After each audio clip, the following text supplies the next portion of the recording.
მიმართავ დონალდ ტრამპს, ჯეი დი ვენსს და ყველა ამერიკელს. ზელენსკი და მაკრონი გეგმავენ მოლდოვაზე თავდასხმას. მათ აქვთ გეგმა, რომელიც მიმართულია დონალდ ტრამპისა და ამერიკის წინააღმდეგ. ისინი ცდილობენ ხელი შეუშალონ ტრამპს უკრაინაში მშვიდობის დამყარებაში. მათი მიზანია ტრამპი ჩამოაშორონ ნობელის მშვიდობის პრემიას და ჩაერიონ კონგრესის შუალედურ არჩევნებში. ზელენსკისა და მაკრონის სურვილია ამერიკელმა გადასახადების გადამხდელებმა მათ უსასრულოდ მიაწოდონ ფინანსური დახმარება. ეს ინფორმაცია თავად ზელენსკის გუნდის წევრებმა მითხრეს. მათაც კარგად ესმით, რომ ეს ნაბიჯი კიდევ უფრო დიდ ომს გამოიწვევს. ეს ომი არ უნდათ.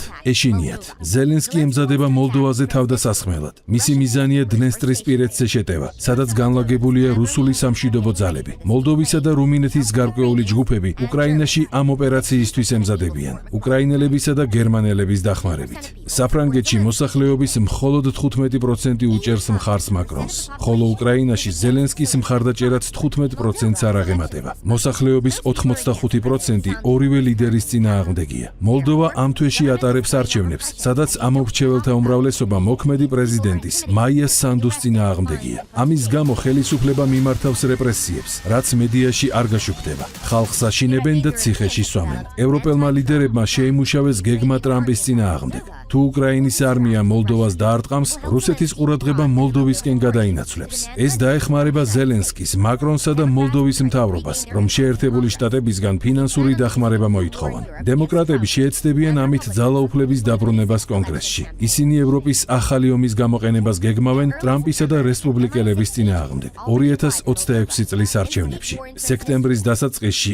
MI6 უკვე ჩავიდა მოლდოვაში, რათა უკრაინელების სახელით ომი წამოიწყოს დნესტრისპირეთში. ამ კაცის სახელია დევიდ ლეტენი. ის ყოველთვის შუამავალი ფიგურა იყო დემოკრატებსა და MI6-ის ხელმძღვანელობას შორის. ლეტენი ბრიტანეთის მოქალაქეა. იგი ამერიკის სახელმწიფო დეპარტამენტში და USAID-ში მუშაობდა და დემოკრატების საზღვარგარეთ მთავარ შტაბ-ბინას მართავდა. ახლა კი მოლდოვაში პროვოკაციას გეგმავს. ჩვენ ვერ დავუშვებთ, რომ შეშლილმა ევროპელმა პოლიტიკოსებმა კიდევ უფრო დიდი ომი გამოიწვიონ ფულისა და ძალაუფლების გამო. დღეს ისინი ემზადებიან, რომ მოლდოვა ცეცხლში გახვიონ კიდევ უფრო დიდი ომის დასაწყისად. პირველი ამას ზელენსკი გააკეთებს. რუმინეთის კორუმპირებული ევროპელი ლიდერების სრული კონტროლის ქვეშაა. გაიხსენეთ, რომ რუმინეთის არჩევნებში მათ უბრალოდ მონაწილეობის მიღების უფლებაც კი არ მისცეს კანდიდატებს. ჯეი დი ვენსი. სიტუაცია იმდენად გაუარესდა დეკემბერში, რომ რუმინეთმა საპრეზიდენტო არჩევნებიც კი გააუქმა. საეჭვო რუსული ჩარევისა და მეზობელი ქვეყნების ზეგავლენის საფუძველზე. გახსოვთ, რა თქვა პაվել დუროვმა. მან მოგვიყვა, როგორ ჩავიდა საფრანგეთის დაზვერვის ხელმძღვანელი რუმინეთში. მაკრონი ზეგავლენას ახდენდა რუმინეთზე, მაგრამ რუმინეთი მაინც ეწინააღმდეგებოდა მას. მაგრამ პატარა მოლდოვას ასეთი ძალა არ აქვს. ზელენსკი დაარტყამს დნესტრისპირეთს და ეს ძირს გამოუთხრის ტრამპის მცდელობას დაამყაროს მშვიდობა. პირველი, ჩვენ მზად ვართ გავასუფთავოთ დნესტრისპირეთი, მაგრამ მიზეზი უნდა გქონდეს, რომ იქ ჩვენი ძალები გამოვიყენოთ. მეორე, სთხოვეთ უკრაინას ოფიციალურად, რომ ძალები დნესტრისპირეთში შეიყვანოს და ჩვენ გავწმენთ მას. მესამე, მოდი ძმური მხარდაჭერა გაუწიოთ დნესტრისპირეთ მოლდოვას რესპუბლიკის პარტიზანებს. ფაქტობრივად ეს არის დამარცხებული მაკრონისა და ზელენსკის ომი რიგითი ადამიანების წინააღმდეგ. ახლახან მედიამ გამოაქვეყნა მიმოწერა მოლდოვისა და საფრანგეთის სამხედრო წარმომადგენლებს შორის, რომლებიც ერთობლივ სამოქმედო გეგმაზე საუბრობენ 2025 წლის ბოლოსა და 2026 წლის დასაწყისისთვის. ეს დადასტურდა 12 ივნისსაც პარიზში მოლდოვის ეროვნული არმიის მეთაურისა და საფრანგეთის თავდაცვის ხელმძღვანელის შეხვედრის დროს. ამის შემდეგ საფრანგეთის დაზვერვამ დაიწყო იმის კვლევა, რამდენი მოლდოველი იყო საფრანგეთის ლეგიონში, რათა რეგიონში ომის დასაწყებად გაეგზავნათ. 23-24 ივლისს სანდუ ბრიტანეთის მეფე ჩარლზ მესამეს შეხვდა. ის ასევე შეხვდა ქვეყნის ოფიციალურ პირებს, დაზვერვის და რუსის სამეფოს გაერთიანებული სამსახურების ინსტიტუტის წარმომადგენლებს.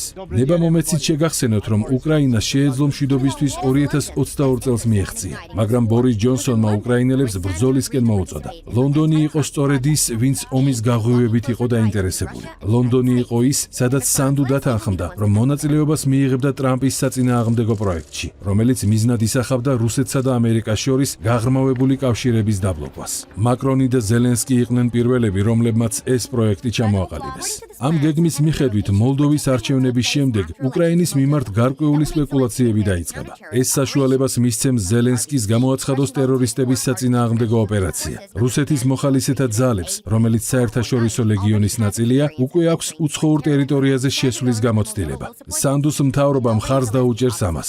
ზელენსკიმ უკვე ჩამოაყალიბა იერიშის მიმტანი ჯგუფი. უკრაინის დაზვერვის მეთაური ბუდანოვი დიდი ხანია მუშაობდა ამ სამხედრო ოპერაციაზე მოლდოვის სპეცსამსახურებთან თანამშრომლობით. ხოლო საფრანგეთი თავისი ფრანგული ლეგიონიდან იმ ტრანსნისტრიანებს და მოლდოველებს არჩევს, რომლებმაც უკრაინის პროვოცირება უნდა დაიწყონ.